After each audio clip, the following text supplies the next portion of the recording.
The time value of while starting early matters. Intro. Time is the most powerful force behind money.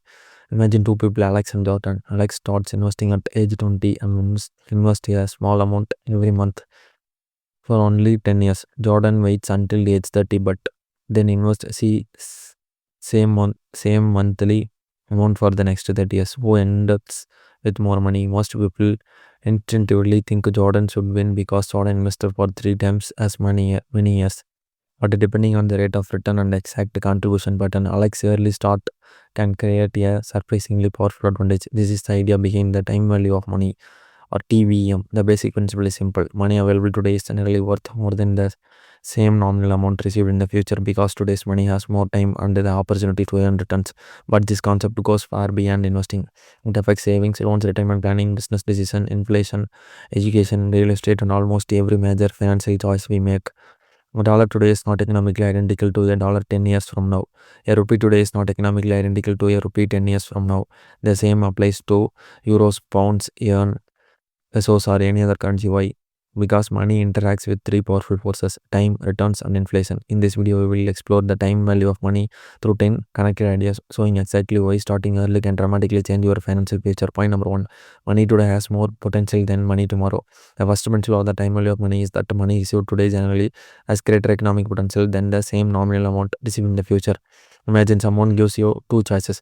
Option A receives $1,000 today. Option B receive $1,000 5 years from now. Assuming there is no special reason to delay and no added compensation for waiting, most financial rational people would choose the $1,000 today. The reason is opportunity. If you receive the money now, you can save it, invest it, use it to develop a skill, start a business, or put it to asset that may generate additional value.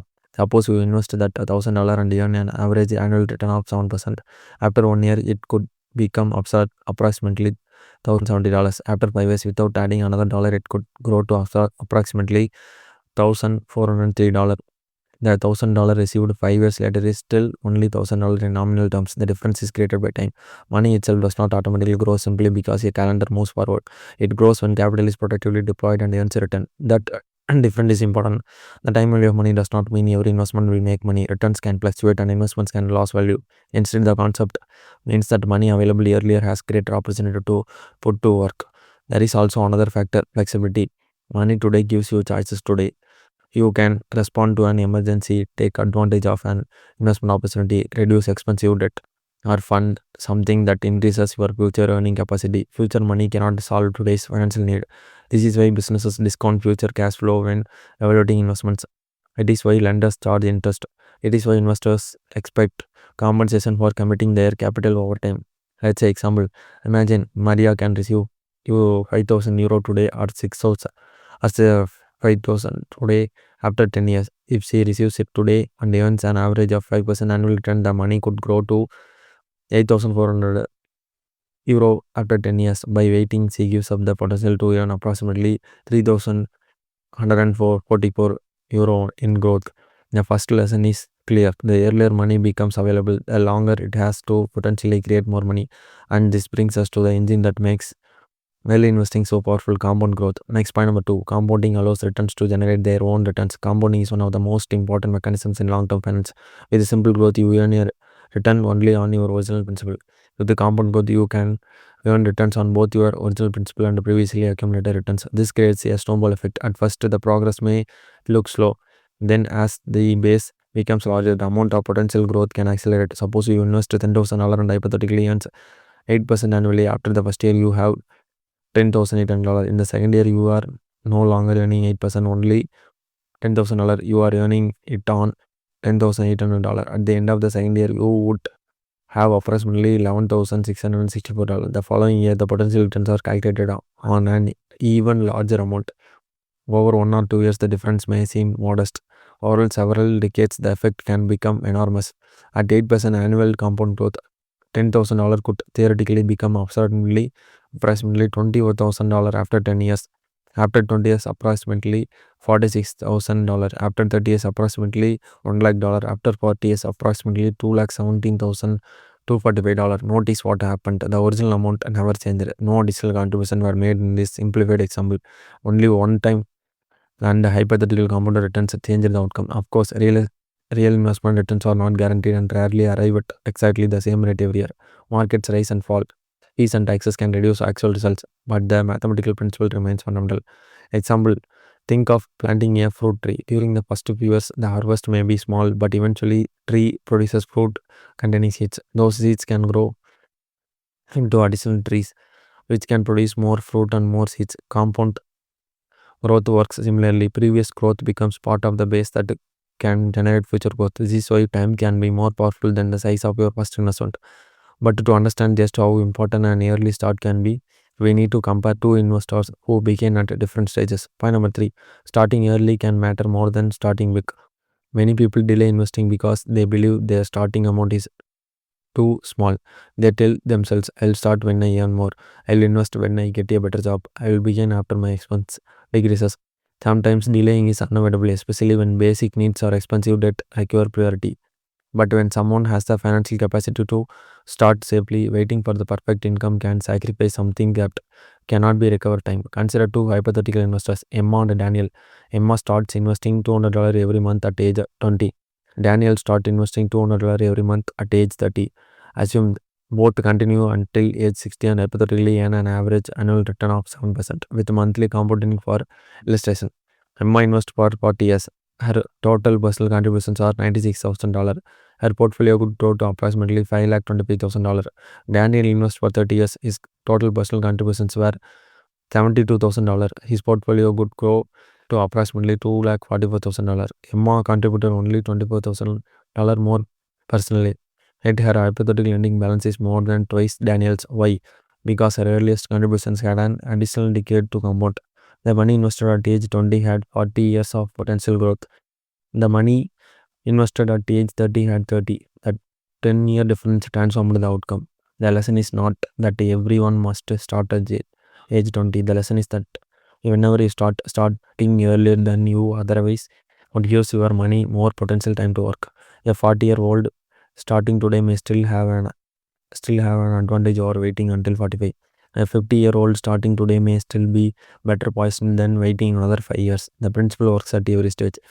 Example, imagine two snowballs rolling down the same hill. One starts near the top while the other starts half down. Even if both grow at the same rate per unit of distance, the first snowball has a much longer path to accumulate snow. Starting early gives you financial snowball a longer hill, and the cost of waiting becomes even clearer when we examine what procrastination actually does to long-term wealth. Next point number four, delay has an invisible opportunity cost. When people delay saving or investing, they often think they are simply postponing a decision. But financially, delay can carry an opportunity cost. An opportunity cost is the value of what you give up choosing one option instead of another.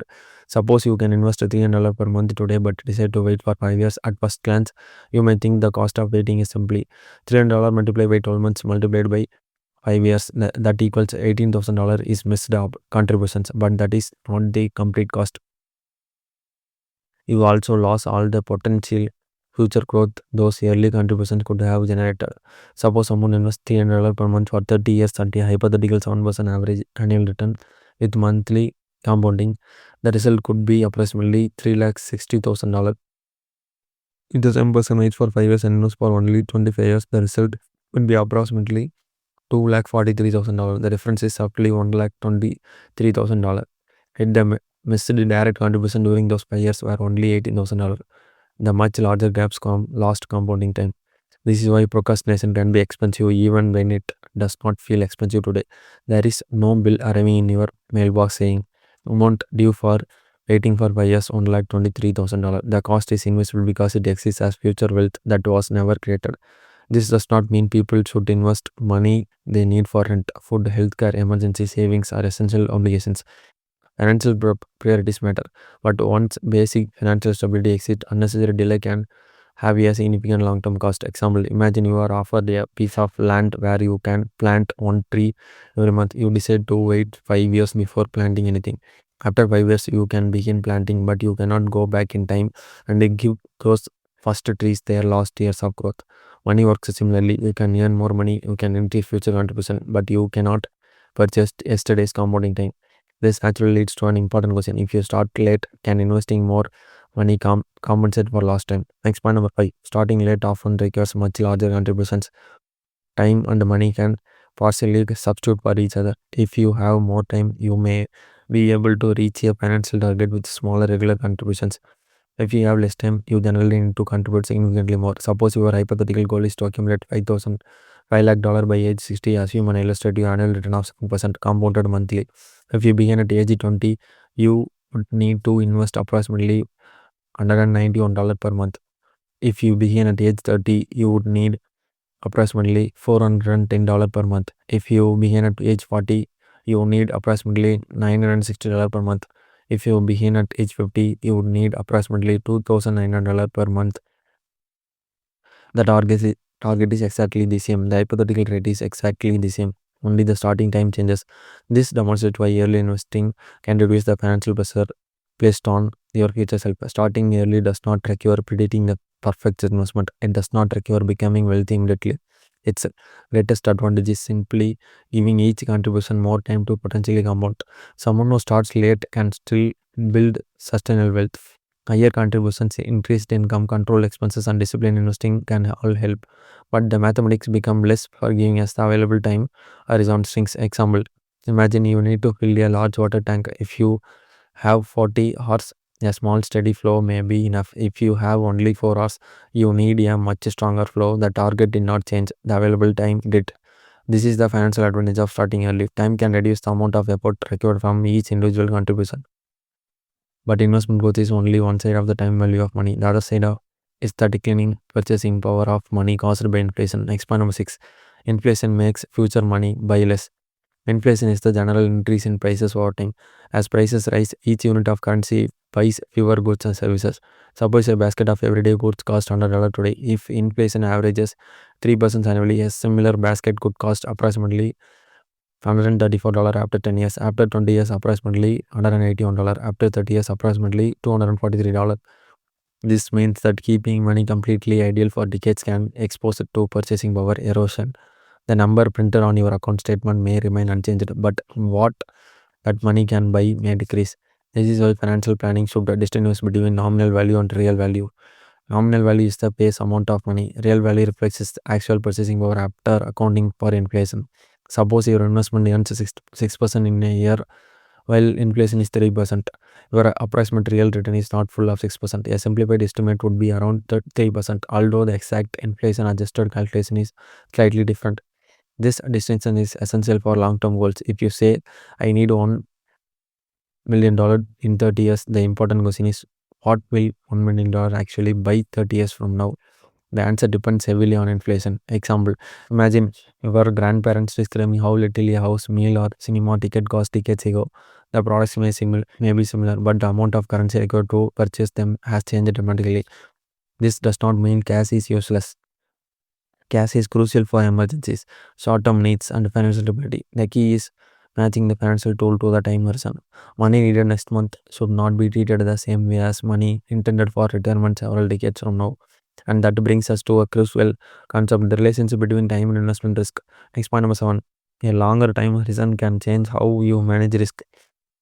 Starting early does not more than provide additional component. It can also give investors a long-term horizon for navigating market volatility. Financial markets do not move upward in straight line. There are recessions, market crashes, political shocks, interest rate changes, economic crisis, periods of extraordinary growth, and periods of disappointing returns. An investor who needs money next year generally cannot afford the same level of market risk as someone investing for a gold 40 years away. Why? Because short-term investors have less time to recover from a major decline. Suppose an investor's portfolio falls 30% during a market downturn. If the money is needed immediately, the investor may be forced to sell it at a loss. But someone with the decades before the financial world may have more time to ride through market cycles, depending on the portfolio and personal circumstances. This is why investment strategies should consider time horizon, risk tolerance, diversification, liquidity needs, and financial goals together. Starting early does not eliminate risk, it does not guarantee recovery, it does not make every investment appropriate, but a longer horizon can provide greater flexibility. Example: imagine two travelers caught in heavy rain. One must reach the destination in 5 minutes, the other has several hours. The second traveler has more flexibility to wait, change routes, or allow conditions to improve. Time creates options. In investing, options and flexibility can be valuable. This is also why consistent investing can matter more than consistently searching for the perfect moment to enter the market. Next point number 8. Consistency often matters more than waiting for the perfect time. One of the biggest obstacles to investing is the desire to find the perfect moment. People ask, should I invest now? What if the market falls tomorrow? Should I wait until prices become cheaper? These are reasonable questions, but consistently predicting short-term market movements is extraordinarily difficult. Even professional investors regularly get market timing wrong. For many long-term investors, a systematic approach can be more practical than attempting to predict every rise and fall. One common strategy is investing a fixed amount regularly. For example, investing $200 every month. When market prices are high, the fixed contribution purchases fewer units. When prices are lower, it purchases more units. This approach is commonly associated with dollar cost averaging. It does not guarantee profits or prevent losses, but it can reduce the pressure of making one perfect time decision. More importantly, consistency creates a habit, and financial habits repeated for decades can become powerful. Suppose someone invests $5,000 once and never invest again. Another person invests $100 every month for 40 years. As a hypothetical 7% annual return, the second person's consistent contributions could grow to approximately $2,62,000. The monthly amount never seemed dramatic. The consistency was. Example, consider physical fitness. Exercising intensively for one day will not create lasting fitness, but exercising consistently for years can transform the body. Investing follows a similar principle. Repeated disciplined action can accumulate into significant long-term outcomes. The best investment plan is not necessarily the most complicated one. Often it is the plan you can understand, afford, maintain, and continue through changing circumstances. And one of the most effective ways to create that consistency is automation. Next point number 9. Automation can turn financial intentions into a system. Many people genuinely want to save and invest. The problem is not always knowledge. Sometimes the problem is execution. A person may intend to invest whatever remains at the end of each month, but by the end of the month, there may be nothing left. Unexpected purchases appear, small expenses accumulate, priorities change. Automation can help solve this behavioral problem. Instead of relying entirely on monthly willpower, a person can arrange for money to be transferred automatically towards savings or investments after receiving income. This is sometimes described as paying yourself first. Suppose you automatically invest $150 every month. The amount may not be feel life changing. After 1 year, you have contributed $1,800. After 10 years, at a hypothetical 7% annual return, the account could reach approximately $26,000. After 20 years, approximately $78,000. At 30 years, approximately $1,83,000. After 40 years, approximately $3,94,000. These are illustrative figures, not guarantees, but they demonstrate something important. A modest recurring action given enough time can potentially produce a substantial result. Automation also reduces decision fatigue. You do not have to decide every month whether to invest. The system handles a routine action. Example, think about brushing your teeth. You do not conduct a strategic meeting every morning to decide whether the dental hygiene is worthwhile. It becomes part of your routine. Financial habits can work similarly. The ultimate objective is to create a system that works repeatedly, not to depend on occasional burst of motivation. And all these ideas lead to the final and most important lesson about the time value of money. Next point number 10. The best time to start depends on your situation, but deliberate action matters. After learning about compound growth, inflation, opportunity cost, and investment horizons, it is easy to think I should have started 10 years ago. That thought does not improve your financial position. The past is fixed. The relevant question is, what is the most sensible action available to me now? For one person, that may mean building an emergency fund. For another, it may mean paying down extremely expensive debt. For someone else, it may mean beginning a diversified long-term investment plan. And for another person, it may mean learning basic financial concepts before committing money. Starting early is powerful, but starting intelligently matters too. You should not invest money needed for immediate essential expenses merely to chase compound returns. You should not take excessive risk simply because you feel behind, and you should not invest in products you do not understand because someone promises fast wealth. The time value of money rewards patience, but financial success also requires discipline, risk management, and informed decision making. Consider three people. The first starts with $50 per month. The second waits because $50 feels too small. The third starts with $20 and gradually increases the contribution as income grows. After several decades, their outcomes may be dramatically different, not because the third person became wealthy, but because the third person built a system and allowed time to participate in the process. Let's say example. Imagine climbing a mountain. You do not reach the summit with one giant step. You reach it through thousands of smaller steps taken consistently in the right direction. Starting earlier gives you more time to climb, but wherever you are today, the next useful step still matters. The fundamental lesson is this: you can replace money with more money, you can rebuild income, you can change strategies, but you cannot recover time that has already passed. That is why starting early matters. Finally, the time value of money teaches us one of the finance most powerful lessons. Money and time are deeply connected. Money available today has the opportunity to earn returns. Returns can generate additional returns through compounding. Starting earlier can reduce the amount you need to contribute later. Waiting creates an invisible opportunity cost. Inflation can reduce future purchasing power. A long-term person can provide greater flexibility when managing investment risk. Consistency can be more practical than chasing perfect timing. Automation can turn good intention into repeatable financial system. And the most importantly, meaningful progress can begin with a small action. You do not need to become rich overnight. You do not need to predict the future perfectly. You do not need the largest salary in the room. You need financial knowledge, a realistic plan, appropriate risk management, consistency, and enough patience to allow time to do its work. So ask yourself one simple question: what is one financial action I can take today that my future self may benefit from years from now? Maybe it is saving your first $10, maybe it is investing your first $50, maybe it is increasing an existing contribution, maybe it is paying off high interest debt, or maybe it is simply learning one more financial concept. Whatever your starting point, remember this: the size of your first step matters less than building a sound system and giving it enough time to work. If you found this video valuable, share it with someone who believes they need a lot of money before they can start building their financial future. Subscribe for more clear, practical, and globally relevant finance education. And remember, money can grow, knowledge can compound, but time only moves in one direction. Use it deliberately. Thank you.